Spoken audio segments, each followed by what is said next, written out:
കുറുക്കൻ പങ്കുവച്ചാൽ. നദിക്കരയിലുള്ള മാളത്തിൽ ഒരു കുറുക്കനും കുറുക്കച്ചിയും താമസിച്ചിരുന്നു. കുറുക്കച്ചി ഗർഭിണിയായി. അവൾക്കൊരു വ്യാകുവും പുഴമത്സ്യം തിന്നണം. അവൾ അത് ഭർത്താവിനോട് പറഞ്ഞു. കുറുക്കൻ ഉടനെ തന്നെ പുഴമത്സ്യം തേടി പുറപ്പെട്ടു. നദിക്കരയിലൂടെ കുറേ ദൂരം ചെന്നപ്പോൾ 2 നീർനായ്ക്കൾ മീൻ പിടിക്കുന്നത് കണ്ടു. അവിടെ നിന്നാൽ എന്തെങ്കിലും ഗുണമുണ്ടാകുമെന്ന് കരുതി കുറുക്കൻ പൊന്തക്കാടിൽ പാത്തിരുന്നു. വെള്ളത്തിൽ ഒരു വലിയ മീൻ പിടയ്ക്കുന്നത് കണ്ട് അതിലൊരു നീർനായ നദിയിലേക്ക് എടുത്തു ചാടി. മീനിന്റെ വാലിൽ കടിച്ചു പിടിച്ച് കരക്കെത്തിച്ചു. ചങ്ങാതി, ഈ മീൻ നമുക്ക് 2 പേർക്കും ഇഷ്ടം പോലെ തിന്നാനുണ്ട്. വാ, നമുക്കിതിനെ പങ്കുവെക്കാം. മീൻ പിടിച്ച നീർനായ കൂട്ടുകാരനോട് പറഞ്ഞു. അപ്പോൾ മറ്റേ നീർനായ പറഞ്ഞു, നീയല്ലേ പിടിച്ചത്, നീ തന്നെ പങ്കുവെക്ക്. അത് ശരിയല്ല, നീയാണ് പങ്കുവെക്കേണ്ടത് എന്നായി മീൻ പിടിച്ച നീർനായ.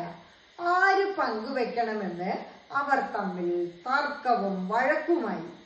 കുറേ നേരം അങ്ങനെ കഴിഞ്ഞു. അവസാനം ഒരു തീരുമാനമാകാതെ 2 പേരും മീനിന്റെ തലക്കലും വാർക്കലുമായി കുത്തിയിരുന്നു. ഇത് തന്നെ തരമെന്ന് കരുതി പൊന്തക്കാടിന് പിന്നിൽ ഒളിച്ചിരുന്ന കുറുക്കൻ പുറത്തേക്ക് വന്നു. അവൻ മെല്ലെ നീർനായ്ക്കളുടെ അടുത്തേക്ക് ചെന്നു.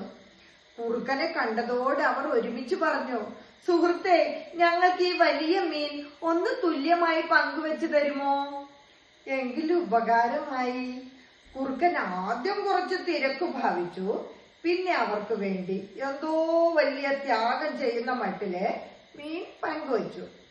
തലഭാഗം മീൻ പിടിച്ചവന് കൊടുത്തു, വാൽ ഭാഗം കൂട്ടുകാരനും കൊടുത്തു.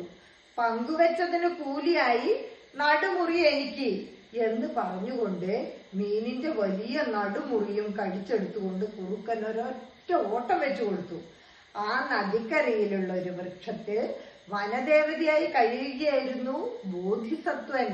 ഈ കാഴ്ച കണ്ടിട്ട് അദ്ദേഹം പറഞ്ഞു, അവകാശികൾ ആവശ്യമില്ലാതെ തമ്മിൽ തല്ലിയാൽ ഇങ്ങനെ ഇരിക്കും.